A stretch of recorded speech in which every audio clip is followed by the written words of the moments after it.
I want to bring you guys along for a little foraging and hiking adventure in Athol, Mass. I'm in Bearsden Conservation, and we're going to see what we can find for edible medicinal plants. Within the first few feet of the hike, there's a good-sized patch of Mediola virginiana, which is Indian cucumber. And if you've seen any of my other videos, you'll know I'm pretty fond of this plant. It has a small whorl at the bottom, and this is what it will look like when it first comes up, just that whorl.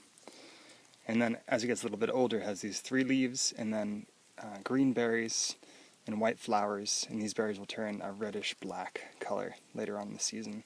And it's been really dry, so some of them are drying out right now.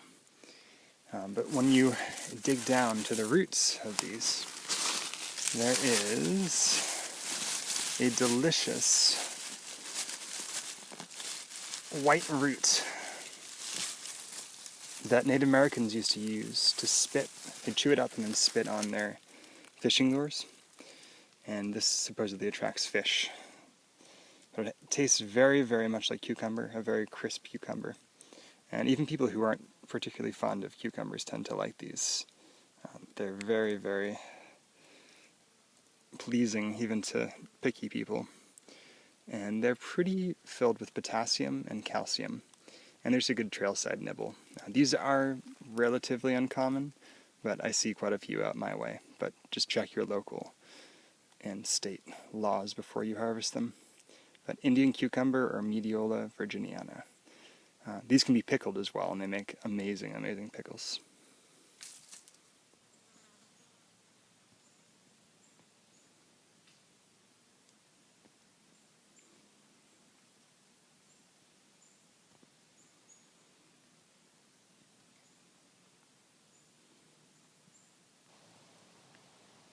I don't know if you guys have ever noticed this, but oftentimes when there's 2 different trees growing next to each other, they almost mimic each other's looks.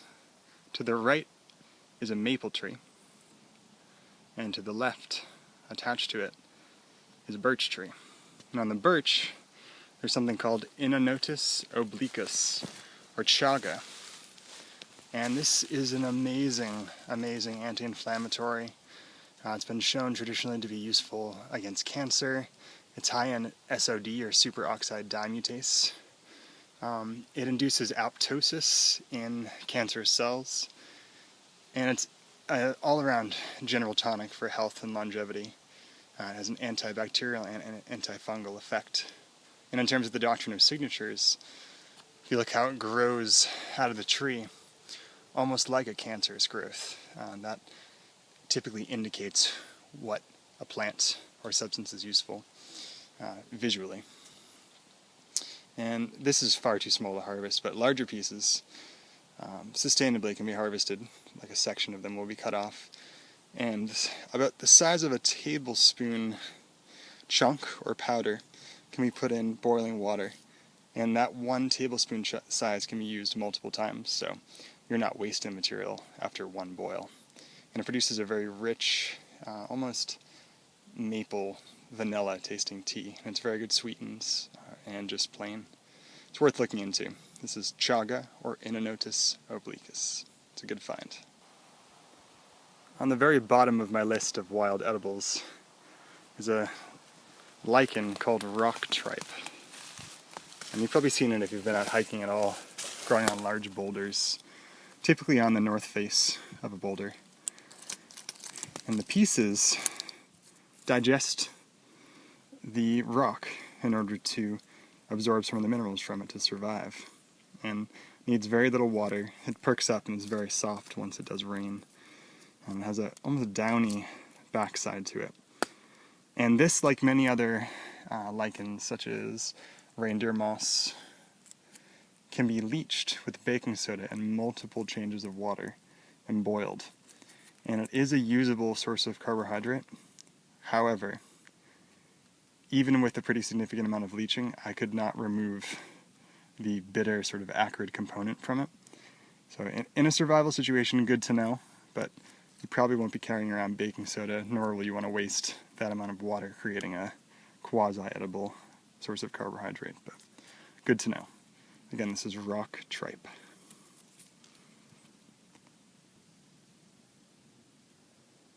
I just stumbled upon the miracle of all miracles on top of this hill.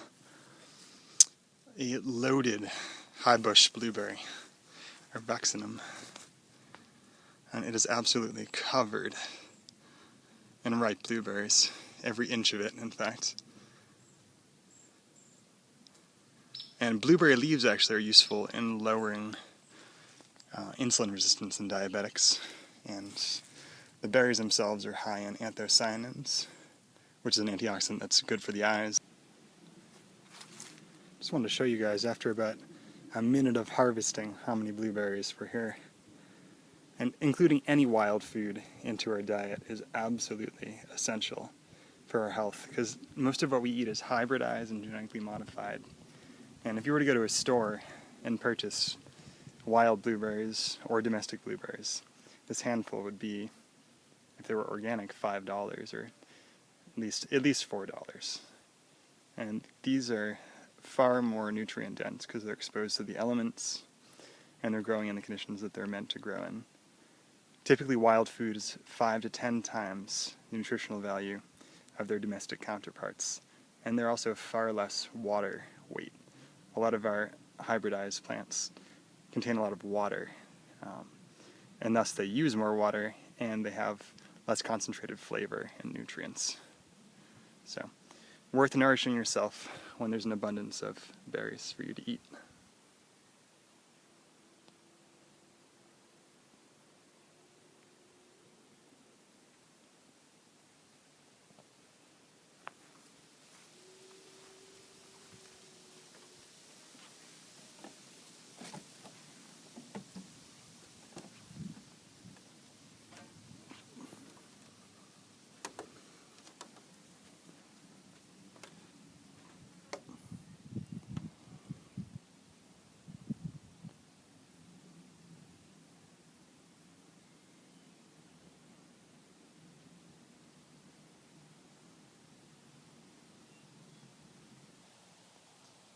Before getting back, I wanted to point out two more plants.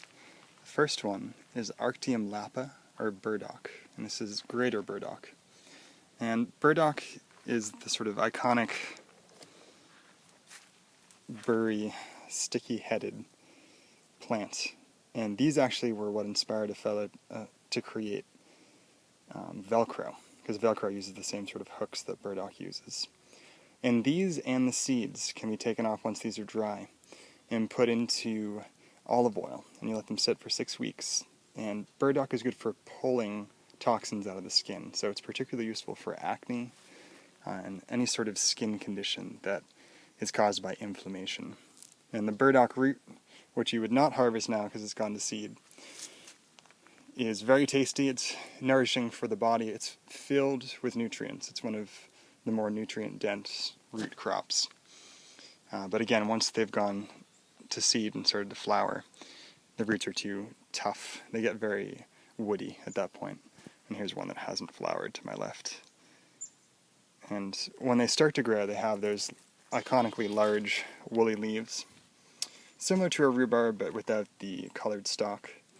And as they get larger, they start to have opposite stems and new growth points through their nodes. Thank you guys for joining me on my adventure to Bearsden Conservation. And I hope this inspires you guys to get outside and to start identifying plants and implementing their use in your lifestyle. Have a good day.